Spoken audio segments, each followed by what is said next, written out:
ഇന്ന് 2 kg വാഞ്ചോ cake patrol cake ഡിസൈനിലാണ് ചെയ്യുന്നത്. അപ്പോൾ വാഞ്ചോ കേക്ക് ആകുമ്പോൾ 2 ടൈപ്പ് കേക്ക് വേണം, ചോക്ലേറ്റ് കേക്കും വാനില കേക്കും. അപ്പോൾ ആദ്യം ലെയർ വാനില വെച്ചതിന് ശേഷം കേക്കിനെ നന്നായിട്ട് മോയിസ്റ്റ് ചെയ്യണം. അപ്പോൾ അതിന് വേണ്ടിയിട്ട് മിൽക്ക് മെയ്ഡ് ഞാൻ ഡയല്യൂട്ട് ചെയ്തിട്ട് ബ്രഷ് ചെയ്ത് കൊടുക്കാറാണ് ചെയ്യുന്നത് ഓരോ ലെയറിലും.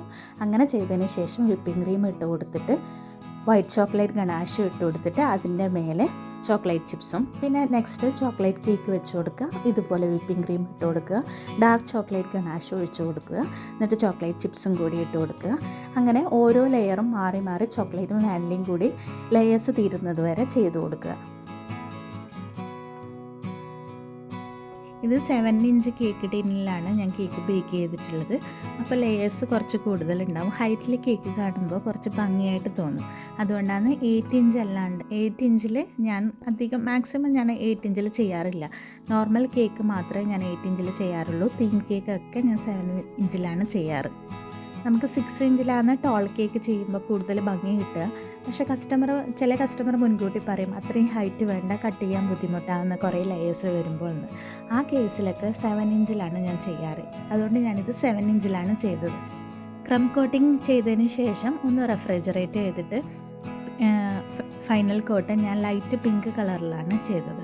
ലൈറ്റ് പിങ്കിൽ ഫൈനൽ കോട്ടിങ് ചെയ്തതിന് ശേഷം ഒരു ഫോർട്ട് ലൈൻ ഡിസൈൻ പോലെ വീണ്ടും ഞാൻ ഡാർക്ക് പിങ്കിലൊന്ന് പകുതി കേക്കൊന്ന് കവർ ചെയ്തിട്ട് സ്ക്രാപ്പ് ചെയ്തിട്ടെടുത്തു. അപ്പോൾ ഈ ഒരു രീതിയിൽ ഫിനിഷിങ് ചെയ്തു.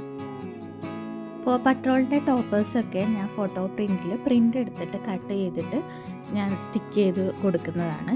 അപ്പോൾ പോൻ്റെ ലോഗോ കട്ട് ചെയ്തിട്ട് ഫ്രണ്ടിൽ തന്നെ കൊടുത്തു. കസ്റ്റമർ പറഞ്ഞിരിക്കുന്നത് സ്കൈ ക്യാരക്ടർ വെച്ചിട്ടുള്ള പട്രോൾ കേക്കാണ്. അപ്പോൾ ഗേൾ പിങ്കിൽ വരുന്നതുമാണ്. അപ്പം അതിന് നെയിം ഞാൻ ആദ്യം മുകളിൽ വെച്ച് കൊടുത്തതിന് ശേഷം പിന്നെ 3 സ്കൈൻ്റെ ക്യാരക്ടർ ഇമേജ് കാണിക്കുന്ന നമ്പർ 3 കട്ട് ചെയ്തിട്ട് വെച്ചു. സ്കൈ ഒരു ടോപ്പറാക്കിയിട്ടും വെച്ച് കൊടുത്തു. എന്നിട്ട് ഒരു ഫോണ്ടൻ ഡെക്കറേഷൻ പോലെ ബ്ലാക്കിൽ ആ 3 ഡോട്ടും വലിയ ഡോട്ടും മറ്റേ പട്രോളിൻ്റെ സൈന് പോലെ അത് 3-4 സ്ഥലത്ത് വെച്ച് കൊടുത്തു. പിന്നെ കേക്കിൻ്റെ ബോർഡിലും വെച്ച് കൊടുത്തു. ബോർഡിൽ പോൻ്റെ ഒരു സൈൻ കൂടി വെക്കുമ്പോൾ ഒരു പ്രത്യേക ഒരു അട്രാക്ഷൻ തോന്നി. അധികം ബുദ്ധിമുട്ടൊന്നുമില്ലാതെ ഫോട്ടോ പ്രിൻറ്റിൽ ചെയ്ത ഒരു കേക്കാണ്. അപ്പോൾ നിങ്ങൾക്ക് എല്ലാവർക്കും ഇഷ്ടപ്പെട്ടു എന്ന് വിചാരിക്കുന്നു. നന്ദി, നമസ്കാരം.